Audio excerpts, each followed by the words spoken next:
to be real in your life. I went to somewhere in Ujodu area. I wanted to charge my phone. I went to a shop. There was no, the battery was going down. I went to a shop. I wanted to plug in there. Then somebody told me, don't use that. Go to the next shop. And I went there. And I met a elderly woman, about 65 or 68. And I said, Madam, please, will you allow me to charge my phone? She said, I don't know you. Why should I just come in? I said, well, I don't know, but I just felt since you have the generator anyway, will you allow me to do that? She said, okay, come in, charge the phone and all that. I did. I plugged my phone. But somebody told me to ask the woman a question. And I started to talk with the woman. I said, Madam, how are you? How is the husband? And she started to cry. The husband happened to be a director in NNPC, but died in an accident. So that was left with the woman. And then it was that day they were packed out of the house they were staying. The son graduated from the computer school. He could not collect certificate because he was owing money for graduation. And the Holy Spirit said, make something happen to that. Make something happen. I'm not sharing this to both, but I mean to say that certain things appear that unless you keep to them, you may not understand. I said, Madam, by Friday, I'm going to come back. As I was stepping away, no, tomorrow. And I went to my bank, I withdrew everything I had, and I came the following day. I gave the woman everything I had to be able to move into the house. And also asked him to see it, to get the son to see it, myself to see it.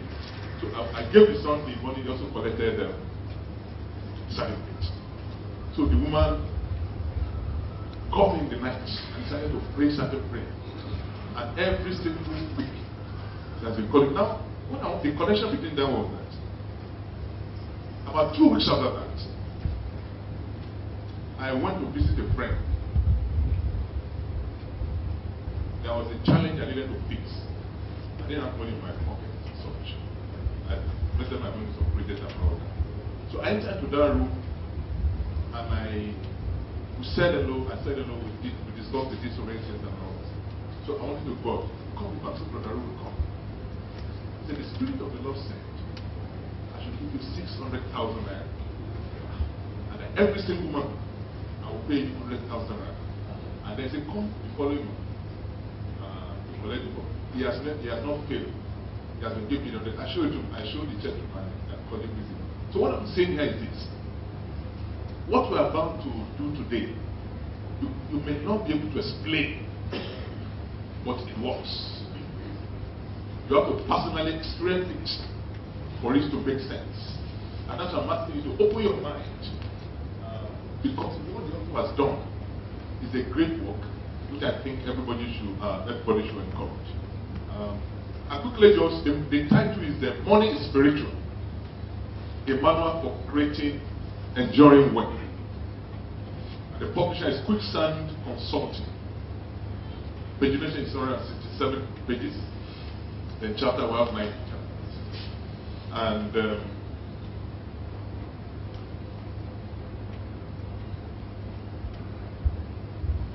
price not indicated. Price is not indicated. I guess maybe we unfolded as event said. I'd just like to take some good time to explain some of the concepts in the book. Now, as stated by the author in the introductory chapter, money is spiritual.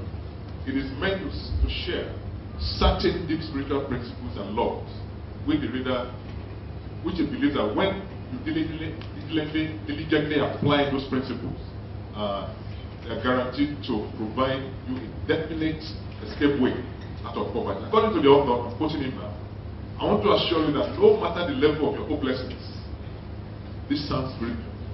This is something you hear in the church. I believe the author is a pastor, or a pastor trained. I want to assure you that no matter the level of your hopelessness, you will come out of it if only you diligently follow the instructions that are given in the book. In addition, the author believes that when properly applied, the book will provide a clue to an individual on how to discover the purpose for which it's created. Twin objectives. the book will enable you to discover your purpose. And then when you discover it, wealth will flow in your direction. Then on a closer look, one could actually say that the author's thesis is that when one discovers his purpose in life, he has ultimately discovered the source of real wealth. Because when always follow purpose. The author believes that the book is designed to help the reader accomplish this integrated objective. It is also noteworthy that the author does not see the book as a final guide on those two areas. Rather, he wants it to be seen as a work in progress, which is open to more information. Indeed, the author says that the book is meant to be a manual designed for him to guide him personally out of the financial quagmire he has found himself. So it's in fact calling the reader, calling all of us to follow him in his experiment with the discovered truth you're going to find in the book. So, but my job here is how to examine how well has he done this. And I say here that if I want to summarize the theme of this book, I will put it this way: that creating lasting wealth is not a physical thing. Real wealth comes from a definite mental adjustment based on certain spiritual principles, which the author has carefully outlined in 19 chapters. And I'm saying that in this era of instant everything, this is a book all of us should take seriously. Instant cash, instant success, instant miracle, everybody. But I call it microwave mentality. I don't know whether you follow what I'm saying.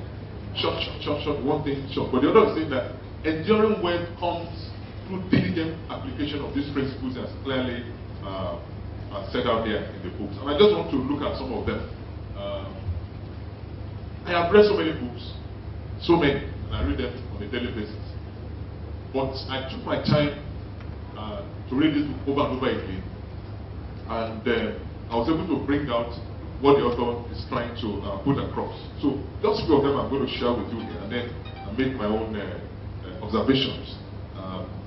The first principle the author is sharing is called the way out, which is said in chapter 1. And what he's saying here is that the most enduring way to break out of poverty cycle is to readjust your default mental focus. Rather than struggling to fight poverty, the author advises that the way to wealth will be certain if an individual will just focus his energy on being wealthy or being in abundance rather than focusing on poverty. In the psychology of the metaphysics or even spiritual matters, see, everything you focus on ultimately comes to pass. And what he's trying to put across here is to say that if your life is wired against fighting against poverty, what your subconscious mind is picking is the word poverty. It's not the fight you are waging against it. So what you are going to find in your life ultimately is what? Poverty. So it's asking us to change the world, to change the concept. Like, rather than focusing on poverty, why don't you focus on what? Creating abundance. And we were sharing something there, and I think it's profound. No matter how deep the darkness is, the moment light enters, it neutralizes everything. So don't fight darkness. Don't fight the spirit of darkness. What do? Introduce light, and darkness disappears. So that means that if you want to really be well, your job is not to fight against poverty. Your job is to download the information of the spiritual realm that enable you to do what? To create abundant wealth. And I think the author did a superb job here. In fact, this is one aspect of it that got me hooked to the book from the beginning. I usually don't skim books, but I took my time to read this over and over again, and I believe that it did a very good job of that introductory concept. And in chapter 2 also stated another principle, God and prosperity. And here he says that God is the source of all wealth, and he believes that there is a reason God wants us to acknowledge him as the source of real wealth, the one that has no sorrow added to it. And the reason you must be conscious of this is that money has wings, and it can fly away from you if you don't understand how to treat it. The other says that don't worship money. It's a spirit, and God is the soul. And what is also seen by extension is that once you discover your purpose, wealth flows in your direction. Because God never finances what he never commissions.